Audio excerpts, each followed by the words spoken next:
స్తోత్రం ప్రభువా, పరిశుద్ధుల గొప్ప దేవ, నాయన ప్రభువా, నా తండ్రి శిలువలో పలికిన నా ప్రభువా 7 మాటలలో 4వ మాటగా నేను చెప్తున్నాను. నా ప్రభువా, మీ సహాయం శక్తి కావాలి తండ్రి ప్రభువా. అయ్యా, నా మాట కాదు కానీ నా నాయన ప్రభువా, మీ యొక్క మాటను అభిమానికి మీ రకంగా మాట్లాడాలి నా తండ్రి ప్రభువా. నా నోటి నేను నాయన ప్రభువా మీరు వాడుకోండి ప్రభు. మీ అద్భుతం కాల్చిన నాయన ప్రభువా, మీరే నా తండ్రి ప్రభువా. ప్రతి ఒక్క మాట పలకమని నా తండ్రి యేసు క్రీస్తు పరిశుద్ధ నామములో తల్లిని వేడి ప్రార్థిస్తున్నాం తండ్రి. ప్రభు యేసు క్రీస్తు శిలువలో పలికిన 7 మాటలలో 4వ మాట మత్తయి 27:46. ఇంచుమించు 3 గంటలప్పుడు యేసు ఏలి ఏలి లామా సబక్తాని అని బిగ్గరగా కేక వేసింది. ఆ మాటకు నా దేవా నన్నెందుకు చేయి విడిచింది అని అర్థం.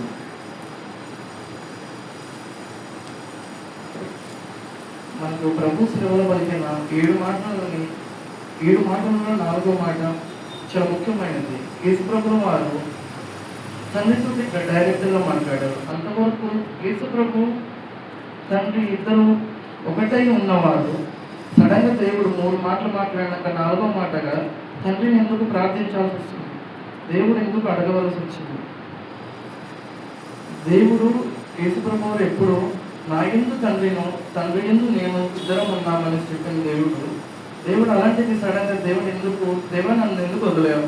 అసలు దేవునికి యేసు ప్రభువును వదలవలసిన అవసరం ఏమొచ్చింది? అసలు వదలకపోతే ఏం జరుగుతుందో మనం దేవుడి మాటలలో విందాం. కీర్తనలు 22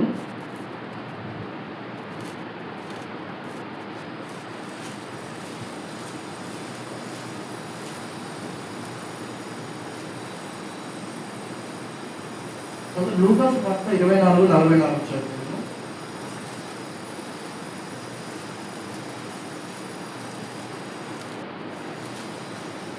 లూకా 24:44. అంతటా ఆయన మోషే ధర్మశాస్త్రంలోను ప్రవక్తల గ్రంథములోను కీర్తనలలోను నన్ను గూర్చి వ్రాయబడినవన్నీ నెరవేరవలననియు నేను మీ యొద్ద ఉండినప్పుడు మీకు చెప్పిన మాటలు నెరవేరిననియు వారితో చెప్పాను. అప్పుడు వారు లేఖనం గ్రహించినట్లు ఆయన వారి మనస్సు తెరిచి క్రీస్తు శ్రమపడిన 3వ దినాన మృతులలో నుండి లేచిననియు యెరూషలేములో మొదలుకొని సమస్త జనులలో ఆయన పేరిట మారు మనసు పాప క్షమాపణయు ప్రకటింపబడననియు గాయపడి ఉన్నదని యేసు ప్రభు శిష్యులకు చెప్పిందనమాట. కీర్తనలోను యేసు ప్రభు వచ్చిన కారణమే మోషే ధర్మశాస్త్రాన్ని కంప్లీట్గా ధర్మశాస్త్రం మనిషి యొక్క పాపాలని గుర్తిస్తుంది. పాపం అని చెప్తుంది కానీ ఆ పాపానికి ఇప్పుడు మనం చెప్పిన విధంగా గొర్రెలు కానీ మేకల ఇట్లా రక్తంతో పాపం పోవాలి అంటే పరిశుద్ధుడు, నిష్కల్మషుడు, పాపరహితుడు, పరిశుద్ధుడు కావాలా. అట్టిది ఈ లోకములో ఎవరూ లేవు. అప్పుడు దేవుడు తన యొక్క అతిశయ కుమారుని ఎందుకు కుమారుని పంపించవలసిన అవసరం వచ్చిందంటే దేవుడు లోకమును ఎంతో ఎంత ప్రేమించాడంటే తన ఏకైక కుమారుని కంటే ఎక్కువగా. మనం ఆదికాండంలో అబ్రహాము చదువుకుంటాం కదా. అబ్రహాము కుమారుని ఏకైక ఇస్సాకుని దేవుడు అడిగినప్పుడు దేవునికి నో అనకుండా ఇంకో మాట మాట్లాడకుండా అబ్రహాము ఈ యొక్క ఏకైక కుమారుని మోరియా దేశంలో నేను చెప్పుకో పర్వతంలో ఒక దానిపైన నువ్వు దహనబలిగా అర్పించమన్నప్పుడు అబ్రహాము నెక్స్ట్ లేచి రెడీ వెళ్ళిపోయినాడు. ఆ దేవుని దుఃఖం ఎంతున్నదో అబ్రహాంకి దుఃఖం ఎంతున్నదో అలాగే దేవుని యొక్క దుఃఖం యేసు ప్రభు యొక్క చేయి పెట్టినప్పుడు దేవుడు అంతే దుఃఖపడ్డాడు. ఎందుకంటే అబ్రహాము అక్కడ ఇసాకును దేవుడు అడిగినప్పుడు సరే అని తీసుకుపోయి దేవుడు సిద్ధం చేసినప్పుడు దేవుడు అబ్రహాము నేను బలికి నీకు ఏర్పాటు చేశాను, మీ యొక్క కుమారుని పైన చెయ్యి వేయవద్దు. ఆ యొక్క బలియే తర్వాత ప్రపంచంలో నెరవేర్చినప్పుడు ఇప్పుడు మనకు యేసు ప్రభువుగా ఆ యొక్క గొర్రెపిల్లే ఇప్పుడు వచ్చాడు. ఆ గొర్రెపిల్ల రక్తంతో మనకు పాప క్షమాపణ. ఇప్పుడు మనకు ఆదాము హవ్వ పాపం చేసి దేవునికి దూరం అయినప్పుడు ఈ లోకం మొత్తము దుష్టునికి సాతానుని అధీనంలో ఉంది. ఈ అధీనం నుంచి మనల్ని దేవుడు ఏ రీతిగా కాపాడాలో ఈ లోకం మొత్తం లోకపు కాలములో దుష్టుని చేతిలో ఉంది, వాళ్ళని వశమై ఉన్నది. ఇవి చాలా మంది అనుకుంటారు, ఇన్ని ఘోరాలు అవుతున్నాయి కదా, ఇన్ని ఇన్ని యుద్ధాలు, చిన్నపిల్లలు ఇవి అవుతున్నప్పుడు దేవుడు ఏం చేస్తున్నాడు? దేవుని నమ్ముకున్న పిల్లలకు అపాయాలు అవుతున్నాయి, దేవుడు నమ్ముకున్న వాళ్ళకు కూడా అవుతున్నాయి. దేవుడు మరి చూచే దేవుడా, ఏమనని దేవుడా అంటే దేవుడు చూచుతున్న దేవుడే. కానీ ఈ లోకము దేవుడు ఏదైనా ఎవరికైనా ఇచ్చి తిరిగి తీసుకునే దేవుడు కాదు, ఇచ్చే దేవుడు. అలాగే దుష్టునికి అభిషేకం ఆశీర్వాదం ఇచ్చాడు కానీ మరలా తీసుకోలేదు. ఇది సాతాను యొక్క అధీనంలో ఉన్నది.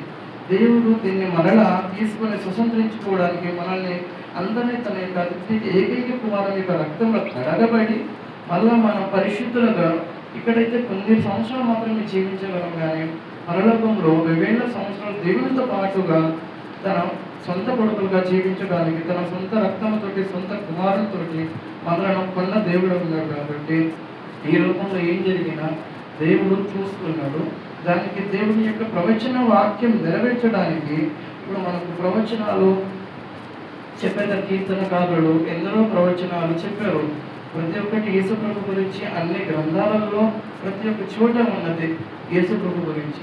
అలాగే ప్రతి ఒక్క ప్రవచన నెరవేర్పు గురించి యేసుప్రభు సిలువలో అప్పుడు దాకా 9 గంటల నుంచి 3 గంటల వరకు అంత సమయం వరకు దేవుడు శ్రమలు అనుభవించి తర్వాత 3 మాటల తర్వాత 4వ మాట, దేవా దేవా నన్ను ఎందుకు విడిచావు? ఆ మాటకి ఆయన చాలామంది అక్కడ ఉన్న వాళ్ళు అనుకున్నారంట ఏలియాను పిలుస్తున్నాడేమో, ఏలియా వస్తాడు, ఏలియా వచ్చి లేపి తీసుకెళ్ళిపోతాడు, యేసుప్రభుని కాపాడతారంటే వాళ్ళకు అర్థమయ్యి కాక చాలామంది ఏలియా అనేసి అరబిక్లో మాట్లాడుతూ ఉంటే ఏలియాను పిలుస్తున్నాడేమో, ఏలియా వచ్చి లేపుతాడు, ఇంకేముంది అయిపోతుంది అక్కడికి చాప్టర్ క్లోజ్ అని అనుకొని చాలామంది అక్కడి నుంచి వెళ్ళిపోయి మరి కొందరైతే చూద్దాం అసలు ఏం జరుగుతుంది అనేసి వేచి ఉంటే దేవుడేమో ఎందుకు విడవలసి వచ్చిందంటే దేవుడు పరిశుద్ధుడు, దేవుని యొక్క ఆత్మ యేసుప్రభు వారితో ఉంటే దేవుడు మరణించేవాడు కాదు, మరణానికి పాత్రుడు కాదు.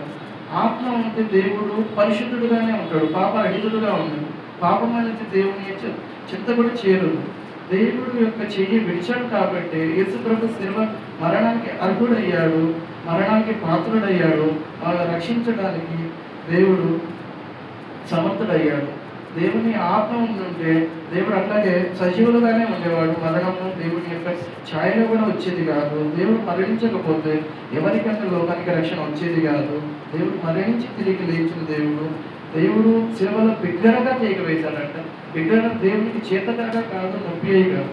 దేవుడు బిగ్గరగా ఎందుకంటే అక్కడ ఉంటున్న ప్రతి ఒక్కరి మనసు నచ్చుకోవాలా, హృదయం వాళ్ళు ప్రతి ఒక్కరు వినాలా దేవుని యొక్క మాట. బిగ్గరగా నా దేవ ప్రతి ఒక్కళ్ళు దేవుని తట్టు తిరిగి చూడాలా, మనసు మార్చుకోవాలి. అప్పుడు దేవుడు చివరి రక్త పుట్టు వరకు ఇలా ప్రవచన వాక్యం గురించి దేవుని యొక్క మాట, దేవుడు తనకిచ్చిన ఏదైతే పని ఉన్నదో దాని చివరి శ్వాస వరకు దేవుడు తండ్రి చెప్పిన రీతిగానే యేసుప్రభుల వారు ప్రవచించారు, బ్రతికారు, నడిచారు. అదే యొక్క మాటగా దేవుడు బిగ్గరగా అరిచి కేక వేసి ప్రాణం విడిచినప్పుడు మనకు ప్రత్యక్ష గుడారంలో పెద్ద తెర మందిరంలో ఉంటుంది కదా, ఆ తెర చిరిగింది రెండుగా. దాని అర్థం ఏంటంటే ఇక మనం పాపం చేసి దేవునికి దూరంగా మనం కట్టుకున్న పెద్ద అగాధం కూడైతే ఏదైతే ఉన్నదో యేసుప్రభు ఆ యొక్క కేకతోటి మరణంతో రక్తంతో ఆ తెరకి చిరిగి దేవునికి మనకు మధ్యలో ఆ తెరకు చిరిగి ఇక దేవుడు మనల్ని డైరెక్ట్గా నా బిడ్డ అనేసి మనల్ని డైరెక్ట్ హత్తుకునే స్వతంత్రం, అంటే దగ్గరికి డైరెక్ట్ వెళ్ళేంత స్వతంత్రం యేసుప్రభు వారు కలిగించారు. ఎటువంటి మధ్యవర్తి లేకుండా, ఎటువంటి బలుల అవసరం లేకుండా, ఎటువంటిది లేకుండా ఇక దేవునితోటే డైరెక్ట్గా యేసుప్రభు వారు తండ్రితోటి ఏ రీతిగా నా యందు మీరును మీ యందు నేను నిలిచిన మాట ఉన్నట్టు అదే రీతిగా దేవునితోటి మన ప్రతి ఒక్కరూ దేవునితో డైరెక్ట్ సంభాషించుకొని, దేవునితో డైరెక్ట్ ప్రార్థించుకొని, డైరెక్ట్ మాట్లాడడానికి దేవుడు ఆ రకంగా ప్రవచనం నెరవేర్చింది. దేవుడు నిన్ను నన్ను అందరినీ మనల్ని ప్రేమిస్తున్నాడు కాబట్టి తన సొంత రక్తం ఇచ్చి కుమారుని ఇచ్చి కొన్నాడు, కన్నాడు. కాబట్టి దేవుడు ఎల్లప్పుడూ తనతో ఉండాలని ఆశపడుతున్నాడు, కోరుతున్నాడు. కాబట్టి మనం కూడా దేవుని యొక్క ప్రవచనంగా, దేవుని యొక్క మాట వాక్యముగా లోబడి దేవుని మనం అధిక్షణ ప్రార్థించి దేవుని యందు మన యందు దేవుడు ఉండేలాగా ఉందాము. మనకి దేవుడు దీవించిన ప్రార్థన. స్తోత్రం నారాయణ ప్రభు. నా ప్రభు యొక్క మాట 4వ మాట నా ప్రభు చెప్పిన మీరు నన్ను ప్రభు దీవించి బిడ్డలు నా ప్రభు ఆశీర్వదించి వారి కుటుంబాలు మీరు నా ప్రభు వారికి మనసును నాటమని అందులో యేసుక్రీస్తు పరిశుద్ధ నామములో అడిగి వేడుకుంటున్నాం పరమ తండ్రి. ఆమేన్.